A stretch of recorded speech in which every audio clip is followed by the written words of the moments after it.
Lorie, and this is episode 3 of our teaching you on how to add things to a wreath, or how beginners and back to basics of wreath making. Today, I'm going to show you in this episode on how to do the different techniques of adding mesh to a wreath.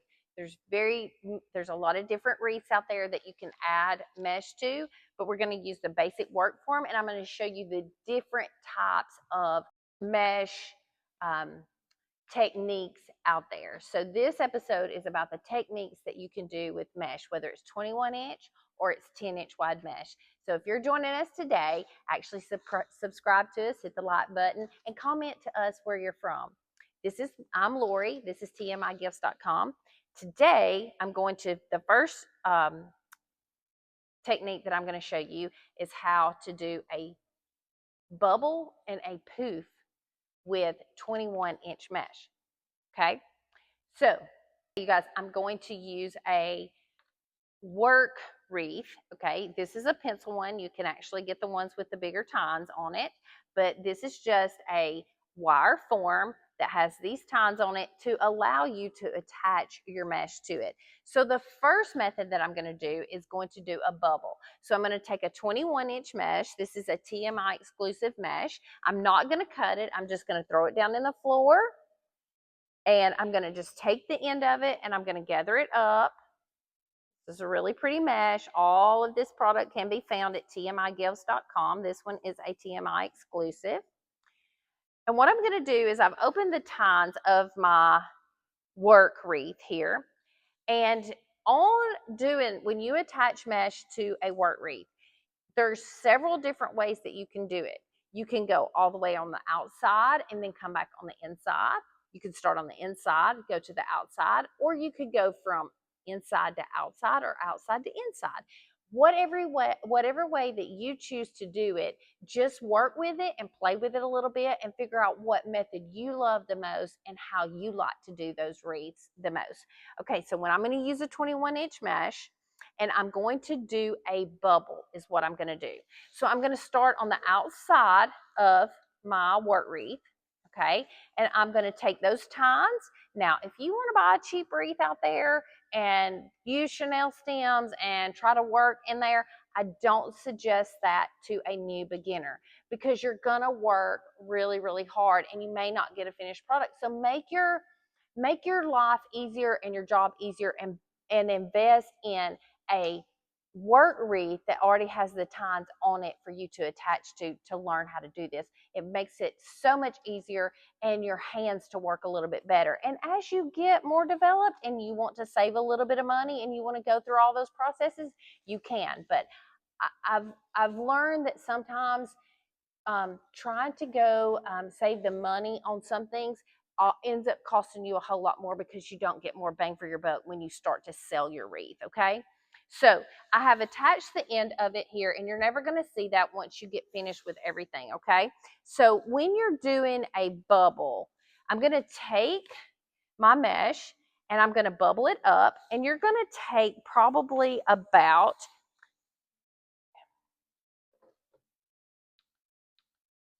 when you do a bubble, you're going to take right at 20 inches. I would say make your bubble be as big as you want your bubble. I'm going to the outside, and so how big do you want your wreath? Okay, so if we're doing a bubble's going to be larger. A poof is going to be a little bit smaller. A poof may be a 10-inch mesh or a 21-inch mesh, but you're going to get a smaller bubble with it. So we're doing the bubble method, and so when you're doing the bubble method, you want to make sure that that mesh is sticking up really high and you get that big bubble in it. You see how I've got a big bubble here, and I'm just going to the next tine on the bottom and I'm putting it in, and I'm just twisting those tines, and I'm going to do the same thing as I go around. I'm going to bubble that up. I'm going to my next tine. See how big and bubbly that is? And I'm taking those tines and I'm twisting it in. This is the technique that's called bubbling onto your work form. This is a bubble. you're not going to cut your mesh. You're going to bubble it up. You're going to get you're going to be anywhere from 16 to 20 inches on your bubble from one time to the next. This is the bubble technique. So we've just finished our bubble technique. Now I'm going to show you a poof, okay? This is a bubble. Now I'm going to take a 10-inch mesh. All of these products can be shopped at tmigifts.com. And if you're joining us, let us know where you're joining from and hit that subscribe button and the like, please. This is a weave mesh. It's a very thick mesh. It feels really good. All the colors in this mesh is very vibrant. This is a 10-inch orange that we have in it. And what I'm going to do right now is the poof method. All right, so you could do a poof method with a 21-inch wide mesh, but if you do it with it, you're going to have to get really, really dense and real tight in with it. So what I'm going to do is I'm not going to cut this mesh. I'm going to throw this in the floor, and I'm going to leave my bubble here. And now I'm going to show you how to do the poof. I'm going to take the end right here on the top this time, and I'm going to just attach that mesh to that tine, twist it in, get it really tight, okay? And then when you want to do a poof, it's going to be a little bit shorter, a little bit more poofy, a little bit more, I guess, smaller. You want to fold that in, get you about 10 inches, and just go to your next tine and twist that in, and you have a little poof. Now, you see my poof is smaller than my bubble. So your bubble is larger mesh, larger in length, so it's giving a bigger effect. The poof is a little bit smaller. We have a 10-inch mesh, and so we're making it a little bit smaller. So sometimes, if you're doing a wreath that is going on the inside of a door, you might want to use the 10-inch mesh and do the poof method if you're going all the way around. Or you want to do another method with it, but the poof method makes the wreath a little bit smaller. But if you want something really grand and really large, 21-inch mesh and doing the bubble method is what you want to do. 10 inches, short, little poofs, going all the way around the top. This would be your poof method. Twist that tine in there.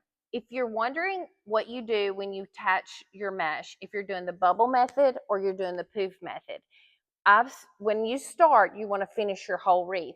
You want to go all the way around your wreath on the outside and then come back on the inside and do that. When you get to the end, you want to kind of tuck that underneath the bottom of it, maybe come back down to when you end up, you're going to end up right here, and you might want to put that the end of it once you cut it underneath here.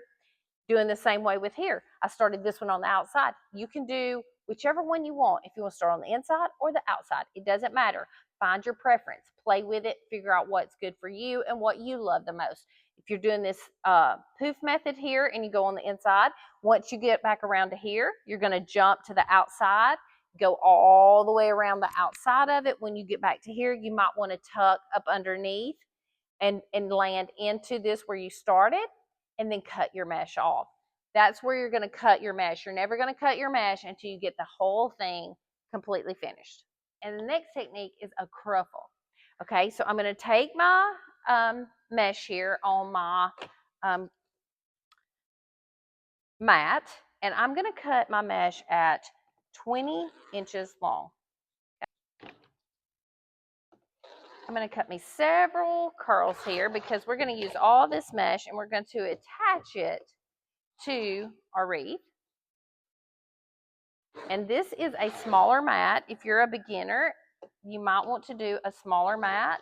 They make larger mats or smaller mats, but if you don't, you want something just a little small and you don't want to spend a lot of money, you can start with the smaller mat. Okay. So now I'm going to show you the cruffle method. So I have a 20-inch piece of mesh here, and it's a 10-inch wide mesh. And you could cut this just a little bit wider to do this method. But on the cruffle method, what you're going to do is you're going to curl both sides. And if you're using a good quality mesh, your mesh is going to curl up on the ends pretty good. This is a thicker method. okay? So what I've done is I'm curling how it naturally curls on the ends, okay? And you want to kind of keep that straight, really good and straight, okay? Now, a lot of people use like clothespins or different kinds of pins to hold it down, and you can do that. But I have a curl on this side, and I have a curl on this side. And now what I'm gonna do is I'm gonna walk my fingers in to make a ruffle, but the cruffle method is where you have your curls on each end and then you're ruffling in the center of it. Then you want to take your cruffle and you want to add it into your wart wreath or your evergreen wreath or your teardrop or your swag. And this is your cruffle method, which has your curls on the end and your ruffles on the inside. You could turn this up or you could turn it down. Gives you different looks the way that you place it, but this is your cruffle method here. Now, you guys, I want to show you how to actually do a ruffle. This will be just the ruffle. Before we did the cruffle method where it's the curl on each side and then ruffle in the middle. You are not going to curl on each side. What you're going to do is you're going to start walking your fingers up the middle of your mesh. You could actually cut this one just a little bit shorter if you wanted to. And then you're just going to ruffle your mesh. No curls on the end, all ruffles. This is the ruffle method. I'm going to lay it inside my mesh, my wart wreath. Twist it in between those tines. And then you see the difference. The cruffle method has your curls on the end. The ruffle method is nothing but ruffles, and you could do all cruffles around it or all ruffles, or you could rotate it. You could actually do cruffle, ruffle, cruffle, ruffle, do a cruffle, then a ruffle on the end, and then you would have different dimensions. Okay, you guys, now let's do the curl method. I have a 20-inch piece here. I'm going to cut it in 10 inches. I've got two 10-inch pieces, okay? Now, on the curl method, I say that you can do two different curl method ways, okay? You could actually take about a 10-inch piece and curl really, really tight so that you just have a curl, one curl, okay? Now, I can do that. Let me lay that here and actually take my other 10-inch piece and curl it. Really, you want to get it tight and you want to kind of keep it even on each end.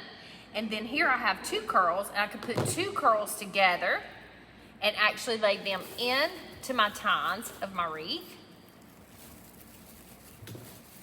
And then I have two curls on there. Or you could take a 20-inch wide piece to do the curl method, and you can curl from both sides, go in halfway with your curl.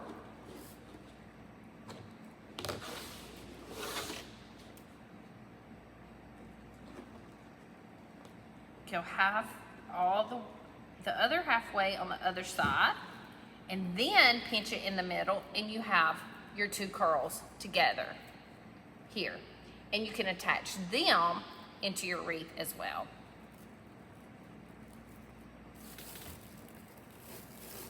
So if you're doing the ruffle method and you want to do the curl method on top of it, you might want this curl method or you might want this curl method, which keeps them a little bit tighter and together. So you can do two different curl methods, keeping your 20-inch together and doing two curls coming all the way to the center, or do two 10-inch pieces and do two different curls and attaching them that way. And this is just layering on your ruffles, your cruffles, your poofs, your bubbles with your curls too. If you like what you've seen today, you guys hit the subscribe button and the like and join us. All products here can be found at tmigifts.com.